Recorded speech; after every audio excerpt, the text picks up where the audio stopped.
this is the big breaking story that we are tracking at this point of time. Two big developments emerging from Manipur. First of all, the central government has signed an agreement with the SOO groups, that is the Kuki militant groups under the banner of the Kuki National Organization, KNO, and the United People's Front, that is the UPF. Now, according to these terms of agreement, the SOO suspension of operation has been extended for 1 year with effect from the date of signing, that is today. Now, for all practical purposes, the breaking news is that the SOO agreement between the center and the Kuki rebel groups have been extended for 1 year with effect from today. That is point number one. Another big story emerging from Manipur is that the Kuki-Zo Council, which is the apex body of the Kuki-Zo communities, they have entered into an understanding with the government of India in accordance with which, the Kuki-Zo Council has agreed to reopen the National Highway 2, allowing people and movement of goods in that crucial highway linking the Imphal Valley with the Kuki heartland and thereafter to the rest of the country. Now, these are two very big developments. Now, if we look into the first development, that is the extension of the suspension of operation agreement. Now, the suspension of operation agreement between the Kuki rebel groups under the banner of the KNO and the UPF took place on 1st of August 2005. Ever since it was in place and it has been renewed on and off. But it has expired in August of last year in the middle of the ethnic violence between the Kukis and the Meiteis. Thereafter, there have been many rounds of negotiations with the central government, but there was no resolution. It was in some kind of a stalemate. But now, the suspension of operation agreement has been extended for 1 year with effect from today. But it has come with a new set of ground rules that has also been entered into or signed agreed upon between the KNO, UPF and the government of India. In accordance with these new ground rules, the KNO and the UPF as well as their constituents, they will not have any association with any other organization or armed group at any level, individual or organizational wise, whether it is within the country or outside. Now, the KNO and the UPF as well as their constituents and cell also, they will not undertake any offensive actions against anybody, whether it is groups, individuals or security forces or communities.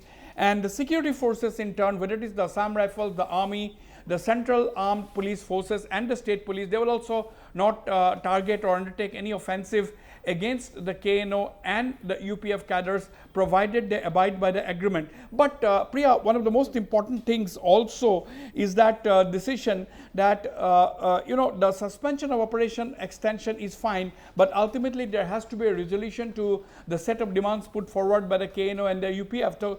So, in that front, the government of India and the KNO, UPF, they have agreed that there will be a tripartite agreement on, and there will be political discussions on, and the resolution will try to be achieved within a time-bound manner. And it is also most significant part of this agreement is that the KNO and the UPF, they have, in terms of this agreement, they will have to abide by the territorial integrity of Manipur. They'll have to recognize the territorial integrity of Manipur. That is one of the most important operative parts. As far as the other agreement is concerned between the Kuki-Zo Council and the government of India, is that the Kuki-Zo Council, which is the apex body of the Kuki-Zo community, they have agreed to reopen, they have enforced some kind of a ban on the National Highway 2, which they have actually lifted now in terms of this agreement. And the road, that is the National Highway 2, will now be free for movement of goods as well as people. Priya. So, Wasbir, restoration of free movement has been long considered as a key to return of normalcy. So, the Kuki-Zo Council's decision to open NH2 is also very crucial, isn't it?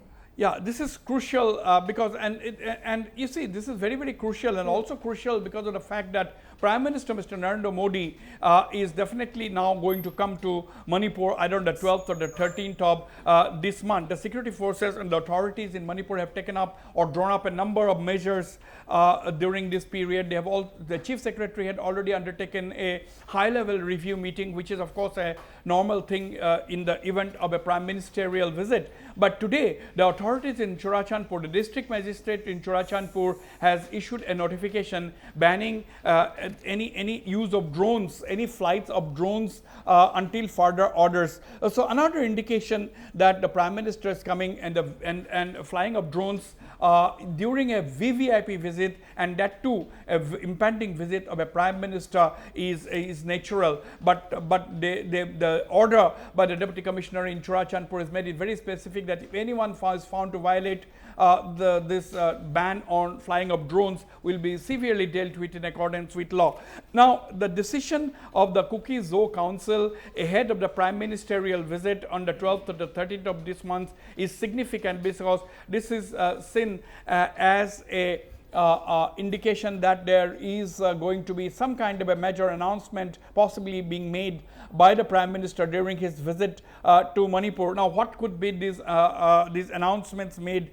We would not like to speculate at this point in time, but we can now confirm that the Prime Minister, Mr. Narendra Modi, is definitely going to visit Manipur on the 12th or the 13th of this month. And now, as we all know, there has been a clamor during the height of this ethnic violence demanding that the Prime Minister visit the state and help in restoration of normality in the strife-torn state. But what sources have already told us, we have already reported in the past that Prime Minister had all along been personally monitoring the developments in Manipur, and if there is a semblance of normalcy now, it is due to interventions directly made with the authorities by Prime Minister Narendra Modi. On the whole, very big developments that have emerged from Manipur, and this has come then. And let me tell you, from the central government side, it was the interlocutor A.K. Mishra which moved and shaped some of these agreements, and from the government side, state government side, it was the Home Secretary of Manipur and the additional DGP who were present during the signing of this agreement with the SOO groups today.